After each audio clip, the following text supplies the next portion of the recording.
If the leaves at the bottom of your cup arrived in your region by sea, it's called tea. And if they came by land, it's cha. Your organization, Rinpoche, holds the record for most expensive artisanal tea. Can you tell us a little bit about that? It was grown in a full moon night by over 200 ladies. And of course, there's a very mystical drumbeat that accompanies that. And I believe this enables the plants to react in a very specific manner. And bingo, it was really unique and it creates the record. Can you give us an overview of tea production in Taiwan? The indigenous tea that has been doing quite well recently, especially in the central and southern Taiwan. And the indigenous tea hybridized with other tea plants, it makes a delightful and popular like artisan called high mountain tea. Hello and welcome to Connected. I'm Divi Gopalan. Let's start with the world's second most consumed drink after water.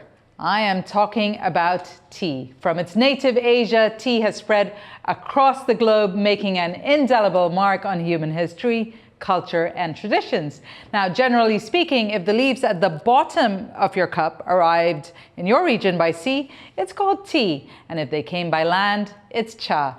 Tea has been an economically important crop in Taiwan for centuries, and research suggests that besides the varieties from the continent, Taiwan has its own indigenous tea plants, adding to the alluring history of this beloved beverage. And we'll be brewing up the history of Taiwan tea and its indigenous plants with Katie Hou Hui-wen Hung, the author of The Story of Taiwan Tea, later in the show. But first, joining us is Rajah Banerjee, a world-renowned tea entrepreneur who holds the record for selling the world's most expensive artisanal tea. And he's speaking to us from India's tea hub, Darjeeling. Welcome. Great to have you on the program, Rajah. Your organization, Rinpoche, holds the record for most expensive artisanal tea. Can you tell us a little bit about that? And for our viewers, explain what artisanal tea is. It's very simple, actually. When I exited my ancestral tea estate, I decided to put all of that almost 47 years of experience onto my neighboring villages, because one cannot be an island of prosperity in a sea of unhappiness. And the neighboring village clusters were marginalized, and I wanted to do something about them. Hence, Rinpoche. So we mentor 5 villages in forgotten Darjeeling hamlets, and since 2017.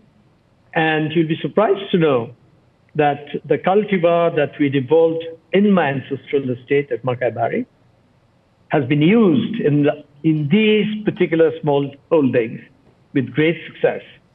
And obviously, one that you just introduced me with was very recent nomenclature, as such as it was grown in a full moon night by over 200 ladies for about 2 hours. You can't work for more than 2 hours under a flaming torch, And this was created. And of course, there's a very mystical drumbeat that accompanies that. And I believe this enables the plants to react in a very specific manner. And bingo, it was really unique. And it creates the record. So this is all about quality and quantity are not synonymous. If it's your own cow, you can look after it very well. All you need is a good remuneration for all your efforts, and the magic starts there. That's what artisanal tea is all about. I love the visual of the tea leaves being plucked under a full moon with torches, but what does that actually do for the tea? It's, you see, all plants communicate in one language, whether it's a vine or a herb or a tree or a hedge or a grass, and all one language only. And if you can reach out to that at a specific moment with extended daylight, when it's a full moon, the results are just magical. They exude a certain empathy, and you capture that in the cup with the people. It's a communication process, actually. Most animists are aware of it.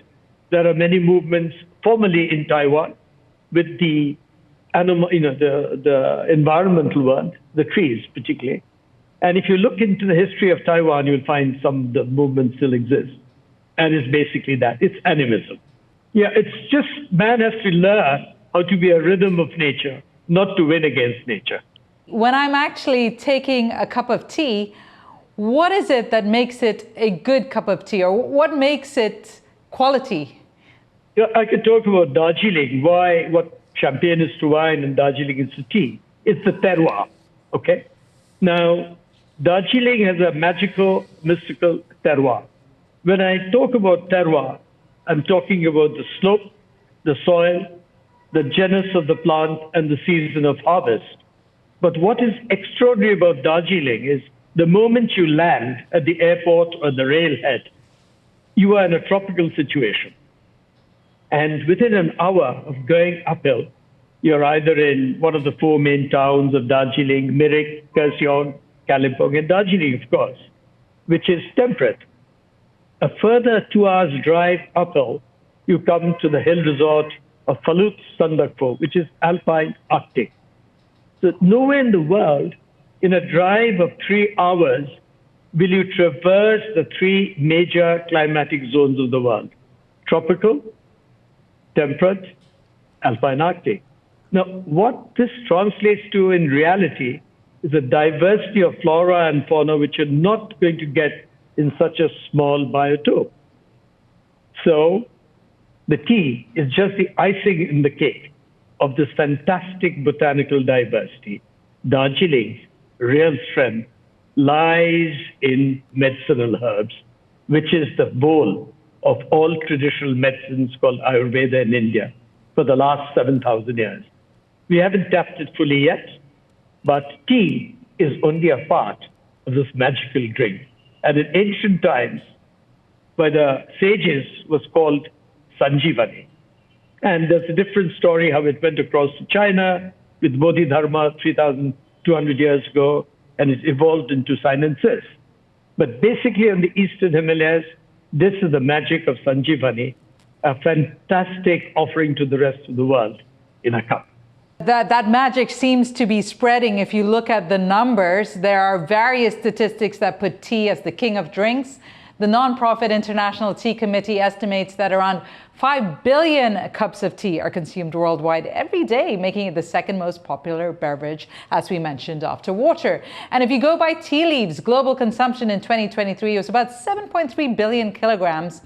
And that is estimated to reach 8.3 billion kilograms by 2029.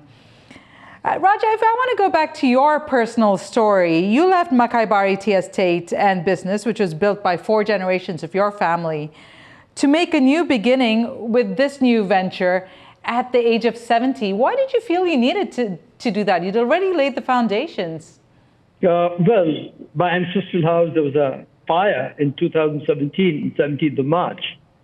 And our house, which was the go-to house when we visited Darjeeling, obviously, with all the memorabilia, the museum, the books, the archive, the paintings, what have you, just went up in smoke in 2 hours. So I was, celebrity vagrant in a matter of hours. So I just had the clothes in my bag. I realized then that the only legacy that you can leave behind are the dust of your feet, which is the best manure on the ground. And that I had plenty of. So I decided not to rebuild that house and have my bones or my ashes strewed in Makaibari. But whatever I had learned through the experimentation about sustainability and ethics, the holistic part of it, but addressing the flavor in the balance sheet of life that creates a win-win for all concerned globally, we have set out to do. You have just quoted some figures about the figures that will be consumed by 2029. But let me hasten to add that most of these cups will have enormous quantities of pesticides and chemicals, okay? If we can turn that, which is pesticide-free and sustainable, which cares for which brings health to the soil and the people who are on it, because healthy soil is healthy mankind, and the offering that you may offer is healthy, then I think we'll have really achieved some milestones towards global warming and climate change in the process. I think this is a conscious effort that we should strive at. And Rinpoche has found a solution. And you'll be surprised to know that these forgotten hamlets where we mentor the villages, we only make a small quantity of tea at the moment, but we're still making a lot of impact. Because why? We've addressed and redressed the issues of all the sustainable development goals, which are supposed to be attained by 2030. So I think it could be a lead to inspire the 664,000 villagers of India and the women thereof to attain a new height, and maybe to the world too, offer a different brand of tea, which is conscious and living. That's it. And Rajah, speaking of markets in the world, China now has the largest tea sector with a market valued around $10 billion US dollars, I believe. How does India compare, and why do you think China has managed to capture the world market? I think China's best asset, like India's, is the internal consumption. So in China, tea drinking was a way of life, as opposed to a forced situation in India. So we didn't have a cultural tradition of drinking tea, whereas in China, it's been every household has think it was revered as a gateway to heaven, an offering of tea. So that it was a culture.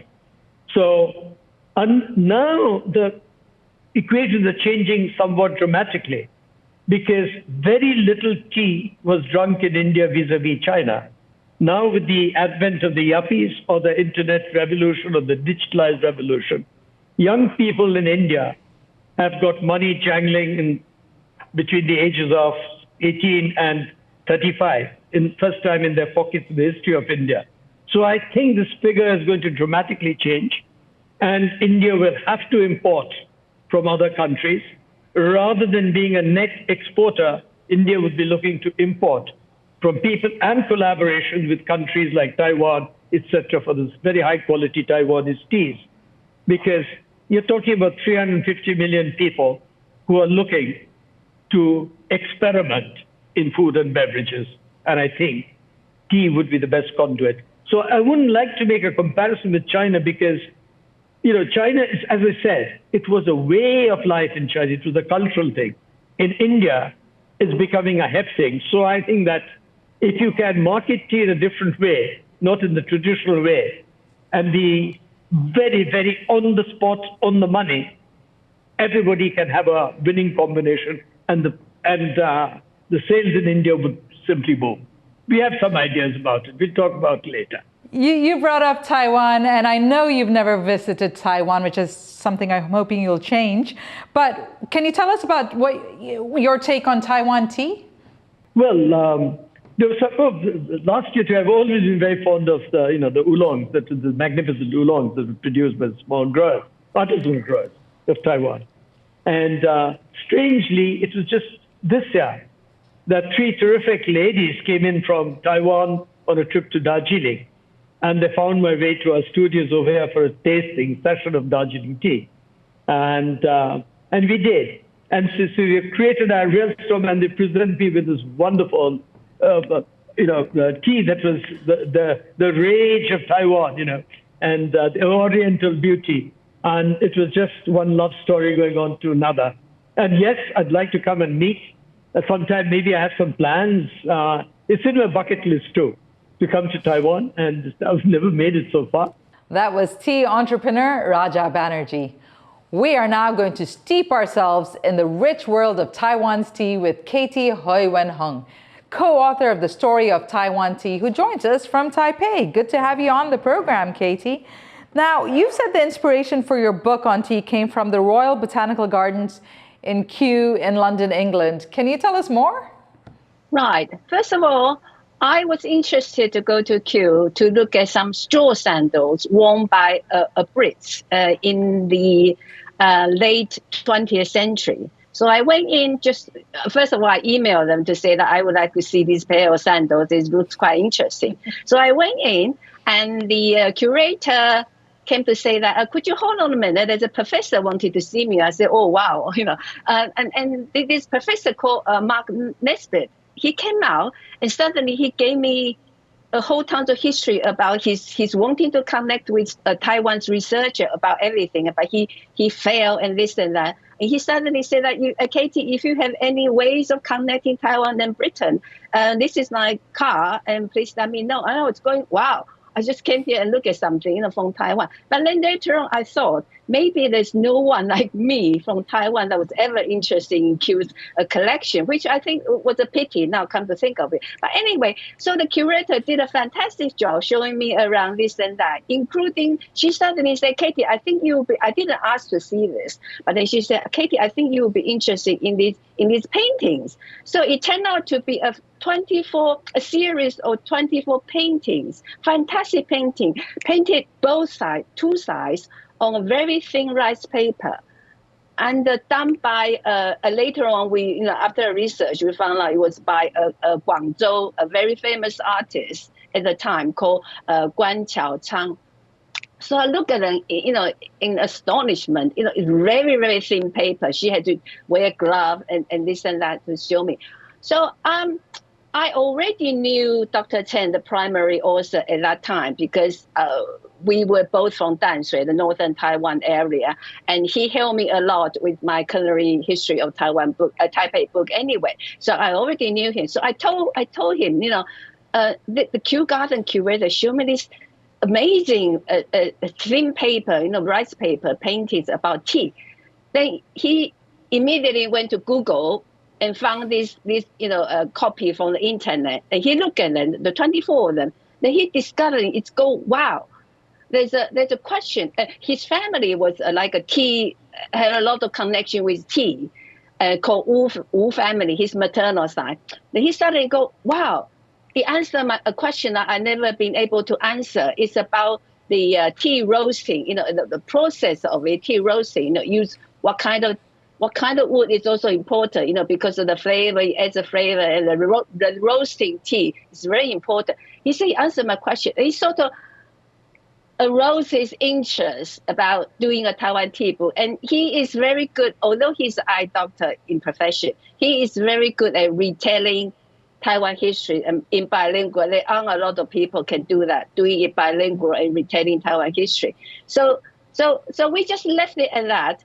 And halfway through, he just emailed me and said, I got some idea, about doing a story of Taiwan tea, based on his family story and my family story. We can do it, And he said that, but the inspiration is for the Kew Garden, those paintings, because the process, those fantastic paintings show the whole process of tea process and answer his question. Then he said, are you interested in authoring a book about Taiwan tea? I said, with whom? He said, with me. I said, yeah, okay then. And so that's a start. That's about maybe 2.5 years ago. But then, in between there are personal issues and this and that. It's just come and go, because we didn't commit. Yeah, we weren't committed to any publisher anyway. We just do it in our own pace and wherever we feel like it, and just take our time to explore in our own pace. That is Katie. That is a fascinating connection to that inspiration for your book. But I want to go now into your book and part of what it talks about, which is oolong tea. And you mentioned that it was a Scotsman called John Dodd who had a hand in popularizing Taiwan tea abroad, the Taiwanese variety. How did he do it? Okay, first of all, he's not Scot. He pretended to be Scot, but there's a long history about it. It's detailed in our book. I'm not going to. He's actually British, and he was. Maybe his maternal side is Scottish, but anyway, there's some interesting history. It's in the book, right? So, little was known that John Dow was actually a marketing genius, and combined with his, he played a major role in connecting U.S. and Taiwan because he was an honorary consul for the U.S. So with his connection, he brought oolong tea way beyond Taiwan, especially to the U.S.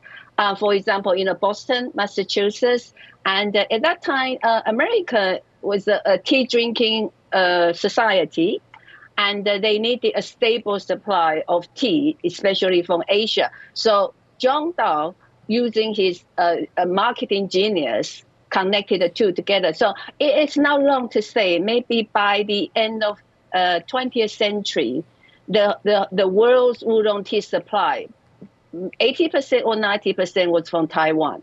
Yeah. So that's his contribution to Taiwan oolong tea, yes.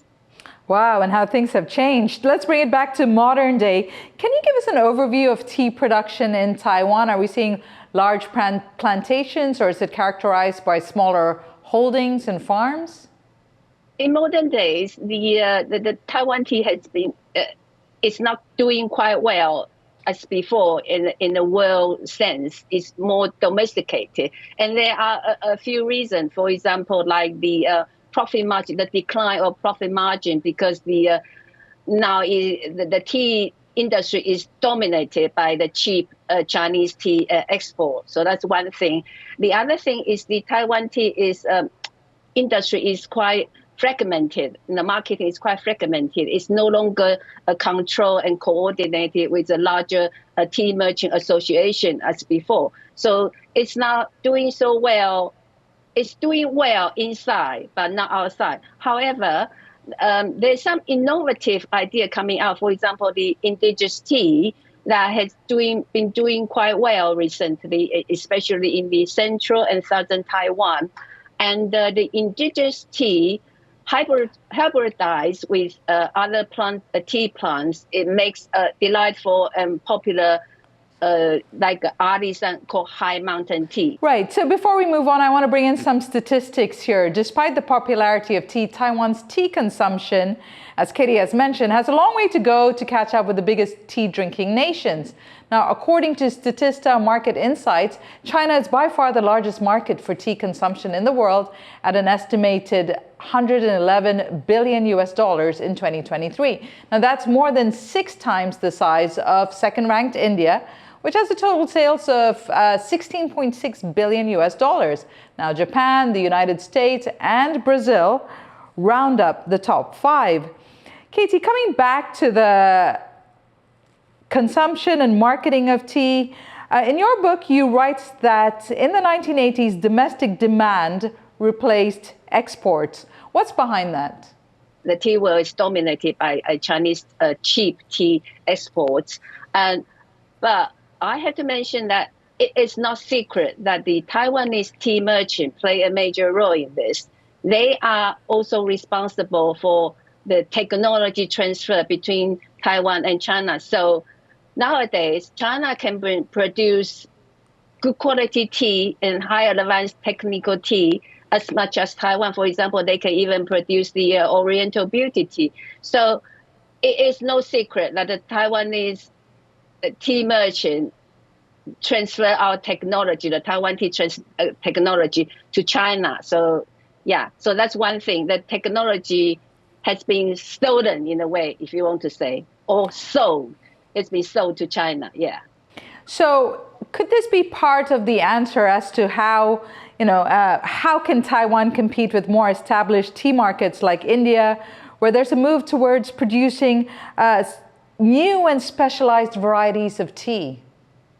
Yes, exactly. So the question may be about how do we improve the tea marketing and tea industry of Taiwan. So the question would be, first of all, we have to encourage the traditional cultivation through hybridization is long and time consuming. So the government should encourage gene editing. That's first. In a way that Taiwan has created a computer chip phenomenon. So in a way, that is how Taiwan achieved a computer chip phenomenon. So gene editing development. The other way is about innovative idea. Encourage innovative idea in a way that we created a bubble tea phenomenon.